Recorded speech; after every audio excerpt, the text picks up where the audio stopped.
ఓం మహాగణాధిపతయే నమః. ఓం గురుభ్యో నమః. ఓం శ్రీమాత్రే నమః. పరమేశ్వర స్వరూపమైనటువంటి జ్యోతిష, వాస్తు మరియు ఇతర అనేకమైనటువంటి శాస్త్రములను మనకు అందించినటువంటి మహర్షులకి నమస్కారం.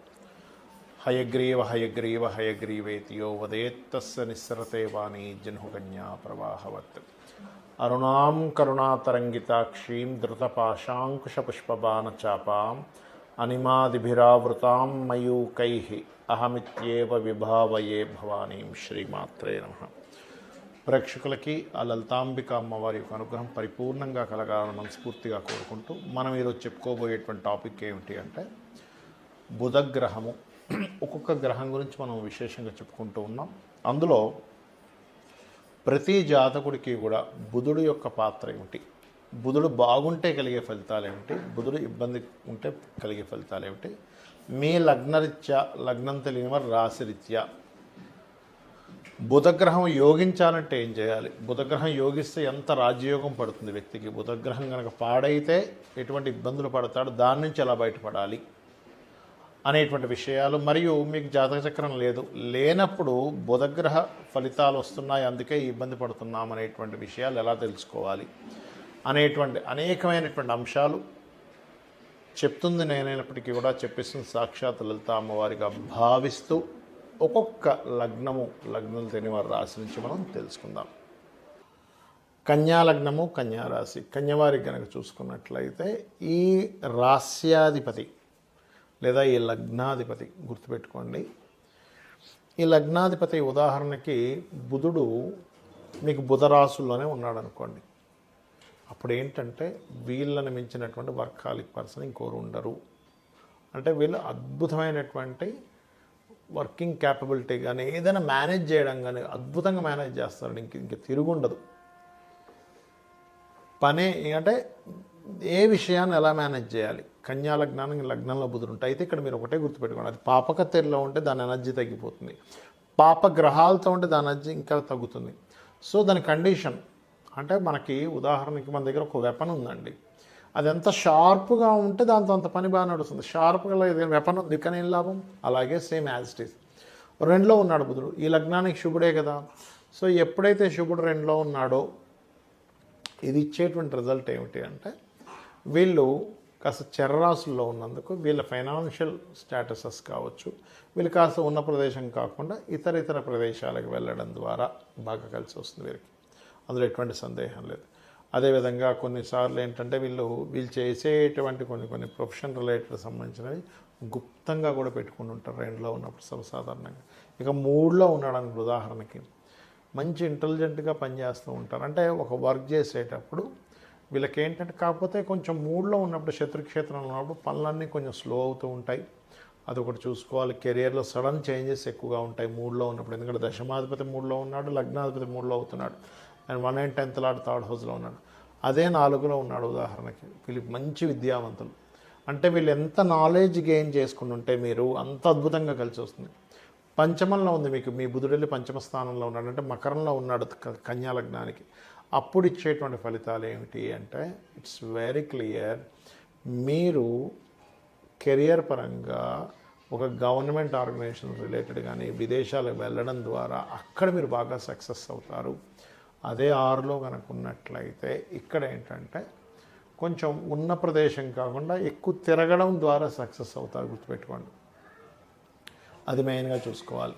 కాకపోతే ఏంటంటే ఇక్కడ మీకు కెరియర్ అనేటువంటిది ఏదైతే ఉంటుందో ఉద్యోగం ద్వారా ఎక్కువ తిరగడం ద్వారా సక్సెస్ అవుతారు. ఒక దగ్గర ఉండరు. 6లో బుధుడు కనుక కుంభంలో ఉన్నాడు, ఒక దగ్గర ఉండడండి, ఎక్కువ తిరుగుతూ ఉంటారు. 7లో ఉన్నాడు లగ్నాధిపతి. కాకపోతే ఇక్కడ ఏమవుతుందంటే సప్తమ స్థానం అనేటువంటిది ఏదైతే ఉందో వివాహాన్ని చూపిస్తుంది కాబట్టి కంప్లీట్ మిస్కమ్యూనికేషన్స్ ఎక్కువ అవుతాయి. కాకపోతే అక్కడ ఉండే నీచబడినటువంటి బుధుడు కనుక నీచభంగ రాజయోగం జరుగుతాయి. అక్కడ నుంచి వీళ్ళ లైఫ్ అనేటువంటిది అద్భుతంగా సాగుతుంది. ఇక్కడ కూడా వర్కాలిక్ పర్సన్ అవుతాడు పర్సన్. అదేవిధంగా అష్టమంలో ఉన్నాడు అనుకోండి బుధుడు ఉదాహరణకి. అష్టమంలో ఉంటే కూడా ఇంట్లో చెప్పకుండా ఎక్కడికో వెళ్ళిపోవడం, ఎక్కడో బ్రతకడం, లేకపోతే నేను ఎక్కడున్నాను నేను చెప్పనడం, ఇట్లాంటివి మనం చాలా కేసెస్ చూస్తుంటాం అష్టమంలో ఉన్నప్పుడు కూడా. ఎందుకంటే కొంచెం నిగూఢంగా గుప్తంగా ఉండాలని ఇష్టపడుతూ ఉంటారు లగ్నాధిపతి అష్టమంలో ఉన్నప్పుడు. అందులో పర్టికులర్గా కన్యా లగ్నానికి. అదే కన్యా లగ్నానికి లగ్నాధిపతి కనుక భాగ్యంలో ఉంటే కనుక ఇట్స్ వెరీ క్లియర్. ఏంటంటే ఇక్కడ ఈ భాగ్యంలో ఉండడం అనేటువంటిది ఈ శాస్త్రంలో పర్టికులర్గా ఏంటంటే ఇది శుక్రక్షేత్రం. భాగ్యం అనేటువంటిది వృషభ రాశిలో ఉన్నప్పుడు మంచి తెలివితేటలు, చాలా ప్లానెడ్గా చేయడం. కాకపోతే ఏంటంటే వర్క్స్ స్లో అవుతుంటాయండి. ఎందుకంటే స్థిర రాశి కదా, స్థిర రాశి ఎప్పుడు చరరాశుల్లో ఉండేదానికి స్థిర రాశిలో ఉండేదానికి లగ్నానికి చాలా తేడా ఉంటుంది. అటువంటి ఫలితాలు వస్తాయి. అదేవిధంగా లగ్నాధిపతి దశమంలో ఉన్నా కూడా కన్యా రాశికి కన్యలో ఉంటే కనుక బుధుడు మంచి విద్యావంతులు అవుతారు. ఎందుకంటే బుధుడు గురువే ఇవాళ రేపు మనం చూస్తుంటాం మంచి వాగ్దాటండి, మంచి సరస్వతి పుత్రుడండి అంటూ ఉంటాం. బికాజ్ ఆఫ్ ఈ బుధుడు ఉన్న ఓన్ హౌస్ ఇక్కడ బాగా పనిచేస్తుంటుంది. ఇదే బుధుడు లాభంలో ఉన్నాడు కన్యా లగ్నానికి. ఉన్నప్పుడు ఏం జరుగుతుంది అంటే ఇక్కడ ఉన్న ప్రదేశం కాకుండా చర్రాశులు కదా, చంద్రరాశి కదా, వేరే ప్రదేశానికి వెళ్తే చదువు కోసం కానివ్వండి, ఉద్యోగం కోసం కానివ్వండి, వేరే ప్రాంతానికి వెళ్తేనే బాగా రాణిస్తారు. 12లో ఉన్నాడు ఇదే బుధుడు, అంటే లగ్నాధిపతి 12, దశమాధిపతి 12, అంటే 1 and 10 12th కనెక్టివిటీ వచ్చింది. ఇక 12th కనెక్టివిటీ వచ్చినప్పుడు కూడా ఎక్కువ ఎక్కువ ప్రాంతాలు ఎంత తిరుగుతే అంత బాగుంటుంది వీళ్ళ లైఫ్. కాకపోతే ఏంటంటే ఇక్కడ కెరియర్ పరంగా మంచి స్టేజ్కి వెళ్తాడు. బట్ కాకపోతే ఏంటంటే ఇక్కడ ధనాధిపతిని కూడా మనం పరిశీలన చేయాలి 12లో ఉన్నప్పుడు. అంటే శుక్రుడు యొక్క స్థితి ఎలా ఉంది, ఫైనాన్షియల్ కారకుడు ఎలా ఉన్నాడు, లాంగ్ జర్నీస్కి కారకుడు ఎలా ఉన్నాడు కూడా పరిశీలన చేసి చెప్పాలి. మీరు చేయవలసినటువంటిది వెంకటేశ్వర స్వామి ఆరాధన చేయండి, అనే విధాలు బాగుంటుంది. చాలామందికి జాతకాలు ఉండవు. అంటే వాళ్ళు పుట్టినప్పుడు వాళ్ళ జన్మజాతకం రాయరు. అలాంటప్పుడు ఎలాగా ఈ బుధగ్రహ ప్రభావం వారి మీద పడుతుందని ఎలా గుర్తించాలి? చాలామంది ఏమనుకుంటారంటే ఏ ప్రాబ్లం వచ్చినా ఏనాడు శని నడుస్తుందండి, అర్ధాష్టమి శని నడుస్తుందండి, అష్టమి శని నడుస్తుందండి, మాకు కాల్సర్ప దోషం ఉంది అందుకే పని అవ్వట్లేదు అనుకుంటారు. కాదు, మీరు బాగా అర్థం చేసుకోండి. మన మనిషి జీవితంలో ఒక హెల్త్ ఇష్యూ వచ్చిందంటే దానికి 1000 కారణాలు ఎలా ఉంటాయో, ఒక జాతకుడికి ఒక ఇబ్బంది వచ్చిందంటే దానికి ఈ 9 గ్రహాలు, 27 నక్షత్రాలు, ఈ 12 భావాల్లోనే మొత్తం దాగి ఉంటుంది. గుర్తుపెట్టుకోండి. అక్కడ నుంచే మనం ప్రాబ్లంకి ఐడెంటిఫై చేసి సొల్యూషన్ తీసుకురావచ్చు. ఒకటే గుర్తుపెట్టుకోండి, ఎక్కువ మిస్కమ్యూనికేషన్స్ అవుతున్నాయండి, బుధుడు కారణం. అంటే మీ జన్మజాతకంలో పాస్ట్ లైఫ్లో మీరు ఏదో మిస్కమ్యూనికేట్ చేశారు వేరే వాళ్ళతో, అది ఈ జన్మలో ఈ కర్మ రూపంలో వస్తుంది. లేదండి నేను ఎక్కువ అప్పుల పాలవుతున్నాడు, ఒక వ్యక్తి అప్పుల పాలవుతున్నారంటే 6వ స్థానాధిపతి పాడవడం కానీ బుధుడు మెయిన్గా ఎక్కువ పాత్ర ఉంటుంది. Because of natural 6th lord కాబట్టి. మరొక విషయం ఏంటంటే చర్మ సంబంధించిన ఇబ్బందులు వస్తున్నాయి, నరాలకు సంబంధించిన ఇబ్బందులు వస్తున్నాయి, బంధువర్గం వాళ్ళ ద్వారానే ఎక్కువ ఇబ్బంది వస్తుంది. అంటే బుధుడే కారణం.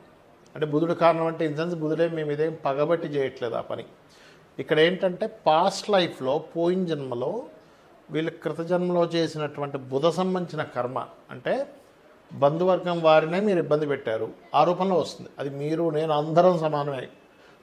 కర్మకి ఎవ్వరూ కూడా తప్పించుకోలేరు కర్మని. అయితే ఇక్కడ మధ్యవర్తిత్వంగా ఉండడం, ఎవరో ఫ్రెండ్కి ఏదో మనీ కావాలంటే మీరెళ్ళి సంతకం పెట్టడం, ఇట్లాంటి వల్ల కూడా ఇరుక్కుంటాడు మనిషి ఈ బుధుడు యొక్క ప్రభావం ఎక్కువగా ఉన్నప్పుడు. అయితే ఒకటే గుర్తుపెట్టుకోవాలి, సరే తెలుసో తెలియకో పూర్వజన్మ కర్మలో అజ్ఞానంలోనో లేకపోతే ఆశతోనో ఒక తప్పు చేశాం. ఈ జన్మలో జన్మించినప్పుడు ఈ గ్రహ ప్రభావం పోవాలంటే ఏం చేయాలి అంటే ఒకటే గుర్తుపెట్టుకోండి, ఈ గ్రహ ప్రభావం ఎప్పుడు పెరుగుతుంది అంటే ఎక్కువ గాసిప్స్ వింటూ అసలు అది నిజమా అబద్ధమా అని చెప్పి మనం తెలుసుకోకుండా మనకు తెలిసిన ఒక ఇన్ఫర్మేషన్ స్ప్రెడ్ చేస్తాం తెలియకుండా. ఎవరో చెప్పారు, ఏమండి వాళ్ళిద్దరు ఇట్లా చేస్తున్నారు తెలుసా అని, అది నిజమా అబద్ధమా అసలు మనం ఏమీ తెలుసుకోం, అవునా అని చెప్పి నమ్మి ఇంకోటి చెప్తాం. అది చాలా పెద్ద దోషం. దాన్ని మించినటువంటి దోషం మరొకటి లేదు, గుర్తుపెట్టుకోండి. కానీ ఇదే బుధుడు బాగున్నాడు అనుకోండి, వ్యాపారంలో టాప్ పొజిషన్లోకి తీసుకెళ్తాడు. నేను దాదాపుగా ఒక 5000 జాతకాలు టాప్, అంటే ఒక బిజినెస్లో ఇంకా ఒక రేంజ్లోకి వెళ్ళిన జాతకాలు చూసినప్పుడు వాళ్ళందరి జాతకాల్లో నేను చూసింది ఏంటంటే బుధుడు బాగున్నాడు. బుధగ్రహం బాగున్నప్పుడు ఏంటంటే స్పాంటేనియస్గా అప్పటికప్పుడు డబ్బులు, అంటే విపరీతంగా ఫైనాన్స్ రావడం. బుధుడు షేర్ మార్కెట్కి కూడా కారకుడు అండి. బుధగ్రహం బాగుంటే షేర్స్లో విపరీతంగా రాణిస్తారు, కోట్లు సంపాదిస్తారు. అదే బుధుడు మల్టిపుల్ ధనయోగాలకు కారకుడు. అంటే ఈ వ్యక్తి ఏమీ చేయడు, రకరకాల వాటిల్లో ఇన్వెస్ట్మెంట్ చేసుకుంటూ వెళ్ళిపోతాడు. ఫ్రెండ్ ఒక బిజినెస్ పెడితే ఆయనకి డబ్బులు ఇస్తాడు, ఇంకో ఇస్తాడు. బుధుడు బాగుంటే ఈ వ్యక్తి కేవలం మనీ ఇన్వెస్ట్మెంట్ చేసుకుంటూ వెళ్తుంటే అక్కడి నుంచి ఆటోమేటిక్గా డబ్బులు వస్తూ ఉంటాయి. ఇది బుధగ్రహం యొక్క బలం. ఇదే బుధుడు కనుక పాడైతే అనాలోచితమైనటువంటి పనులు అస్సలు ఆలోచించరు, ఏవేవో చేస్తూ ఉంటారు, ఏవో పోగొట్టుకుంటూ ఉంటారు, ఏమేమో అయిపోతూ ఉంటారు, మళ్ళీ నేను గొప్పగా ఆలోచించానని చెప్పుకుంటూ ఉంటారు. ఇది చాలా చాలా కేర్గా ఉండవలసిన విషయం. అందుకని మన వాళ్ళు ఏం చెప్తారు, చిన్నప్పటి నుంచి విష్ణు సహస్రనామాలు నేర్పించండి పిల్లలకి అంటారు. ఎందుకు? బుధుడు బాగుపడతాడు. బుధుడికి అధిష్టాన దేవత విష్ణువు. లేదంటే నాకు నోరు తిరగదు అని అనుకుంటే కనీసం ఓం నమో నారాయణాయ అనే నామం చేసుకోవచ్చు. లేదు, గోవుకి వెళ్ళి చక్కగా గోంగూర తినిపించడం ద్వారా, పెసలు దానం ఇవ్వడం ద్వారా, 1 కేజీ పెసలు, గ్రీన్ కలర్ వస్త్రం దానం ఇవ్వడం ద్వారా, గృహంలో బుధగ్రహానికి స్థానం ఉత్తర దిశ అంటారు.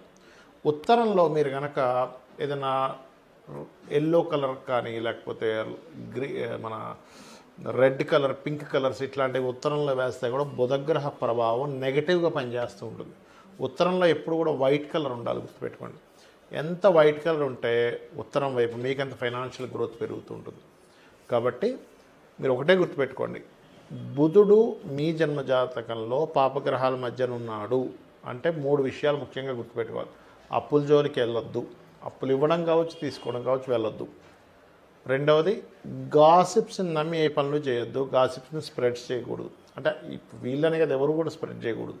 మీకు తెలుసో తెలియదో, ఎవరికి తెలుసు, ఇవాళ రేపు ఛానల్లో వచ్చేసిందంటే నిజం అనుకుంటే అట్లా ఆ ఛానల్ వాళ్ళు ఏదో ఒక వార్త వేయాలని వేయచ్చు, వాళ్ళకి రాంగ్ ఇన్ఫర్మేషన్ రావచ్చు, చెప్పలేం కదా. అదేవిధంగా మరొకటి ఏంటంటే బంధువర్గంతో రెస్పెక్ట్ఫుల్గా ఉండండి. బంధువర్గంతో ఎవరైతే రెస్పెక్ట్ఫుల్గా ఉండరో, అనవసరమైన గాసిప్స్ స్ప్రెడ్ చేస్తూ ఉంటారో వాళ్ళందరికీ కూడా నెక్స్ట్ జన్మల్లో బుధగ్రహం బాగోదు, దానివల్ల ఎక్కువ ఇబ్బంది పడతారు. అన్ని ప్లానెట్స్ కంటే most powerful and dangerous planet కూడా బుధుడే.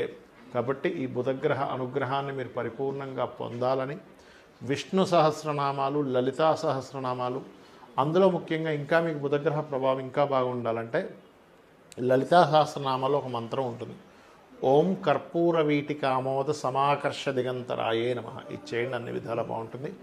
శ్రీమాత్రే నమః.